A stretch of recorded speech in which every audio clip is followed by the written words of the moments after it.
ഓരോ മുഹൂർത്തങ്ങൾക്കും അതിൻ്റെതായ സന്തോഷങ്ങളുണ്ട്. അതിൽ ചിലത് ഒരിക്കലും മറക്കാൻ പറ്റാത്തതും. Azad gold and diamonds, Thazhepalam, Tirur. കേരളത്തെ പതിറ്റാണ്ടുകളായി വട്ടം കറക്കുന്ന പിടികിട്ടാപ്പുള്ളി സുകുമാരക്കുറുപ്പ് ബ്രൂണോയിലുണ്ടെന്ന മാധ്യമ വാർത്തകളുടെ പശ്ചാത്തലത്തിൽ ഇതിന്റെ നിജസ്ഥിതി പരിശോധിക്കാൻ ആഭ്യന്തരമന്ത്രി രമേശ് ചെന്നിത്തല ക്രൈംബ്രാഞ്ചിന് അടിയന്തര നിർദ്ദേശം നൽകി. ഇതൊരു LP കേസാണ്, ലോൺ പെൻഡിങ് കേസാണ്.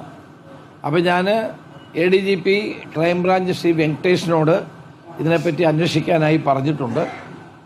അത് കേരള പോലീസ് ഇന്റർപോളുമായിട്ടും ഒക്കെ ബന്ധപ്പെട്ട് ഇതിൻ്റെ നിജസ്ഥിതി എന്താണ് എന്ന് അറിയേണ്ടിയിരിക്കുന്നു. ഇതിപ്പോൾ നമുക്കുള്ള അഭ്യൂഹങ്ങളാണ് ഉള്ളത്, ഇത് സ്ഥിരീകരിക്കപ്പെട്ട കാര്യങ്ങളൊന്നുമല്ല. അത് കഴിഞ്ഞ കുറേ ദിവസങ്ങളായി തന്നെ ഇതിൻ്റെ അഭ്യൂഹങ്ങൾ നിലനിൽക്കുന്നുണ്ട്. എന്നോട് വളരെ പ്രധാനപ്പെട്ട ചില പത്രപ്രവർത്തകരും എന്നോട് സൂചിപ്പിക്കുകയുണ്ടായി. പക്ഷെ എന്നാൽ ഇതിനെപ്പറ്റി ഒരു നിജസ്ഥിതി നമുക്ക് അറിയണമല്ലോ.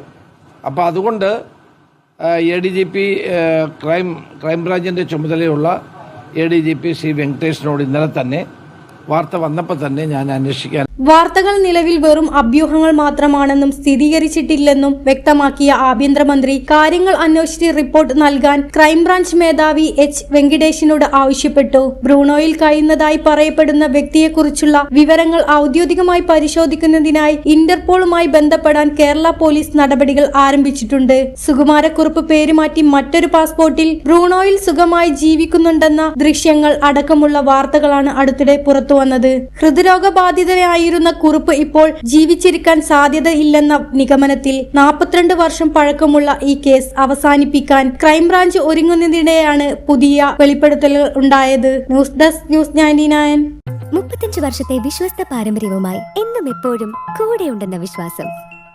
Basit wedding mall, Basith arcade, Poongottukulam, Tirur.